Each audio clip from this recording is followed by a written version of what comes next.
Good evening. Coming to you live and on demand. You are listening to Chapp's Fantasy Chat. It's your boy Chappy here. It's Tuesday. Got a lot of stuff to talk about. Really a lot of cool things going on around the league, and you know it's. I'll tell you, this is a great network. You're listening to me on the Lenny Melnick FantasySportsNetwork.com. I'll tell you, I am challenged every day by you guys. Aloha, I see you in here. Your show is great. Arnie, of course, you're awesome before me. Lenny, Lou, Cha-Cha, Easy. I mean, any of you guys, Cam, I love listening to all you guys. So, you know, it's funny. I'm still not totally comfortable doing this, but I really enjoy doing it, and I got a lot to offer. So every week I try and do this and not screw up the information that I got for you. So I'm going to give you my best shot, okay? Hey, Kev, let me know if you can hear me, okay? So let's jump right in. What are we going to talk about tonight, okay? So we'll start out. We'll talk briefly about the standings, and then we'll talk about some of the players that deserve some talking about. Some players who have performed well over the past week. This is useful for a lot of different things, right? You know, if you need a player, thank you, Kevin. Sounds great. If you need a player to help you out for a week, why not look at the guys who are performing currently? It always amazes me just by doing little things, by filtering down on the last week or 2 weeks, you can really pull some trends out that maybe not everybody's looking at. Okay, so that's kind of what we're talking about with the hot players. Okay, so from there. Last week I started this bit and I really enjoyed it. I'm going to continue it this week. Basically, it's about a return to normalcy. Basically, is what it is. But I call it heating, cooling, and air conditioning. Okay, so we'll get to that in a little bit. I got some really great info to share with you guys.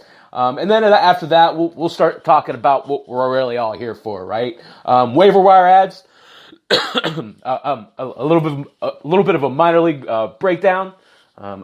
In regards to who's on the horizon, who's just recently come up, and maybe a couple guys that you haven't really thought of, or at least not much anyway, and why. Okay, so that's our show. I'll start out here with the standings, like I said. I always start out from the top. It looks like there's been a change right off the bat from last week. Arnie's own New York Yankees have taken over first place in the AL East. Well done. The Bronx Bombers are patched together right now, but they are getting healthy. There is discussion of Stanton hitting a homer in the minors and Gregorius getting ready to prepare for his return. So things are looking up in New York, and now they're in first place. So good luck the rest of the East trying to catch up to the Yankees. It will, however, not be easy. Tampa Bay is right behind them still, 1 game back, and Boston is 4.5 back. They're kind of surging. So it's going to be an interesting race to the East. The Yankees are 8 of their last 10, and at this point appear to be trending in the right direction. In the Central, the Twins still remain in first place. They are playing a good brand of baseball. They're 31-16. They own a 5.5 game lead on the Indians. The Twins are 7-3 in the last 10. And then, of course, out west, you got the best team in baseball right now, the Houston Astros. They actually just completed their second 10-game winning streak of the year. Really impressive how well they're playing. They are sitting at 32-16. They are 17-4 at home, guys. That's pretty impressive. I mentioned this last week. I'll mention it again. They have 95 more runs than they've given up. That is impressive to me. 95. So for perspective, right, the next closest team in run differential is the Twins at 76. So some 20 runs less they've scored. That's a big gap, right? So Houston's doing it right, okay? They're the cream of the crop right now. In the East, in the National League, the East, the Phillies and the Braves seem to be in a locked in a two-team race at this point.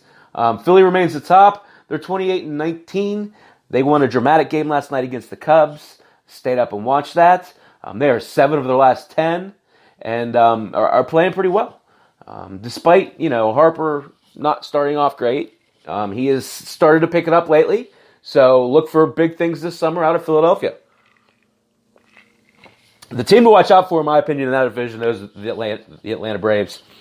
They have, you want to talk about, I'm going to talk about him a little bit later, Austin Riley, infusing a lineup.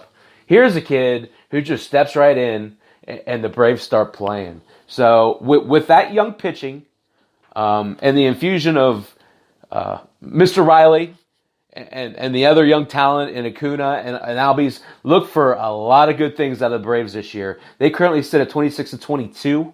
They are 8 of their last 10 as well. So the Mets, the Nationals, and the Marlins are all kind of tailing off. I think of those 3 teams, the team that has the most legitimate chance to sneak back into that right now at the moment is the Nationals. Let's face it, folks, they have been underperforming so far. I really look for Max Scherzer to step up and be Max Scherzer in the very near future and for the remainder of the year. It's interesting. They're very young, but I still think that they have the talent to creep back up in that race in the East. In the Central, of course, my Cubs remain in first place. They are 27-18. They are 15-7 at home, guys. They're playing really good baseball at home. So, them, Milwaukee, who's a game back. But the next thing, St. Louis is faltered. The Pirates have jumped in front of the Cardinals. So, this truly could be a 5-team race in the Central, guys.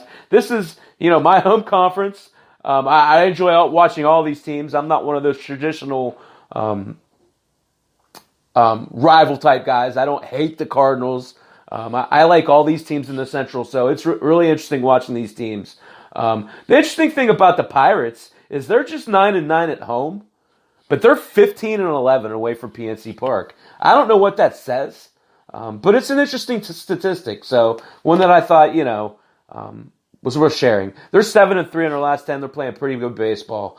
Got some news coming up on the Pirates a little later on the show, so stay tuned. You have to find out what it is.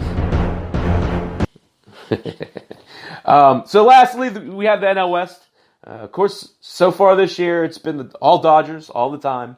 At 31-17, they are the best record in the NL. 646 winning percentage. They are 19-6 at home, folks. They're playing really good ball. And they lead the NL in run differential and 65 runs plus. So, just some things that as you look through and kind of give an overview of the week, you want to pay attention to the teams that are playing well when you're setting your lineups, right? And that's why I like to do that. So the team's playing well. You got the Yankees. You got the Red Sox. You got the Twins. Of course, the Astros. Philly, the Braves, the Pirates, and the Dodgers. So when you're making, whether it's your DFS lineup or your weekly lineup or your daily lineup, you keep that in mind. So, next segment. I've been doing this. I've really enjoyed doing this. Being on Tuesday nights, it's kind of wonky because it's past the traditional waiver wire period, right? So the one thing that comes out on Monday night after most of the shows are done, and most of the people I don't think give very good coverage of, are the players of the week, right? These are the guys who have outstanding performance over the past 7 days, and Major League Baseball finds it appropriate to reward them. I think we should talk about it, okay? So first guy, we'll start in the AL. Vlad Guerrero Jr. Interesting side note about Vlad. He hit his first home run at 20 years and 59 days and became the franchise's youngest player to hit to home run. So just an interesting little tidbit there. He has had a good week. He hit 333, 7 for 21, 4 home runs, a 1.332 OPS, which is really good. 5 runs and 9 RBIs. On the season, he's got some catching up to do. Again, as a 20-year-old playing in the major leagues, I think it's really impressive just that he's able to compete. But on the season, Vlad Jr.'s hit 235 with 4 homers, 5 runs, and 10 RBIs. So I look for that to I look for him to get more players of the week. Let's just put it that way, guys. Okay? And the National League Player of the Week was my last week's air conditioner player. You might be like, Chappy, what the hell are you talking about? I didn't watch last week. You'll find out in a little bit. Air conditioner player's good, okay? So Josh Bell. Josh Bell, the Pirates. This is a guy who's having a career year. I mean, no other way of putting it, guys. So this is obviously a first time, not obviously, but it is a first time honor for Bell. He's never been a player of the week. He's the first Pirates position player to win the award since Andrew McCutchen in 2017. And he's the first Pirate to win it since Jameson Taillon last April. So, again, small market team, kind of middling. Of course, they're doing a little better this year. Don't get a whole lot of notoriety. It's a really big deal for Pittsburgh to have a guy like Josh Bell win the Player of the Week. It's a really good big deal for a guy, although I think Vlad's going to win a couple more to win a Player of the Week. But for a 20-year-old to do it, it's quite impressive, right? So there's our Players of the Week. I think we owe them a round of applause.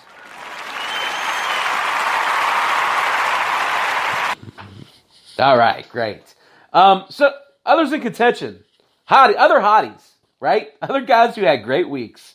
I kind of broken this down into 2 segments, and I do that from a fantasy perspective just to kind of talk about, the top guys, the guys that are your all-stars you're probably not going to get. But on the bottom, there's some guys that you might be able to pick up off your scrappy. So let's talk about them, okay? So the hot players, this guy was in contention for my air conditioner player of the week this week, but he came up just short. Jorge Polanco, again, Minnesota's playing really good baseball, but he's just had a great year, right? He's hit 379 in the last week. He's 11 for 29.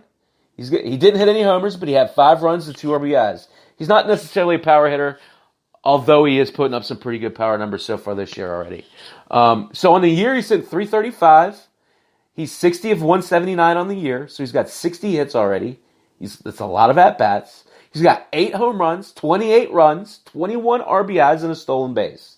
Jorge Polanco is having a career year, folks. The next guy, Freddie Freeman, again, is having a great year. It's not a career year, I'd say, but one of maybe a few career years or many career years, depending on how you want to look at it. Freeman's quite a player. But this past week, he's hitting 385, 10 of 26 with 4 homers, 6 runs, 6 RBIs. On the year, Freeman is hitting a cool 319 with 11 home runs, 34 runs, and 29 RBIs. Freddie's having a good year. He's an all-star caliber player. The next guy, I'll tell you, Arnie did a great job, as usual, talking about Gleyber Torres. Here's a guy who is having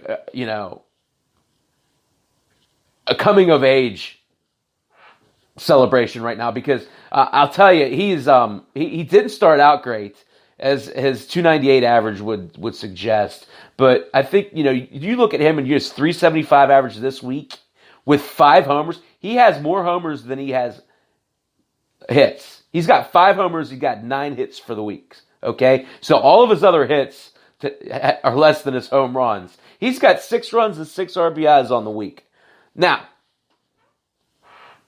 Gleyber Torres is really getting ready to tear it up, guys. This guy is closer to a 320, 330 hitter. He is not a 298 hitter. 10 homers on the year is pretty good. I think a fair sample size. But I think he's going to turn that up a notch just based off. Now, I know he's playing the Orioles this week and he kills the Orioles. But fact of the matter is, this guy's got 30 homer potential this year. Okay, 25 runs, 23 RBIs, and 2 stolen bases. Guys, Gleyber Torres is going to get ready to get really hot. And it started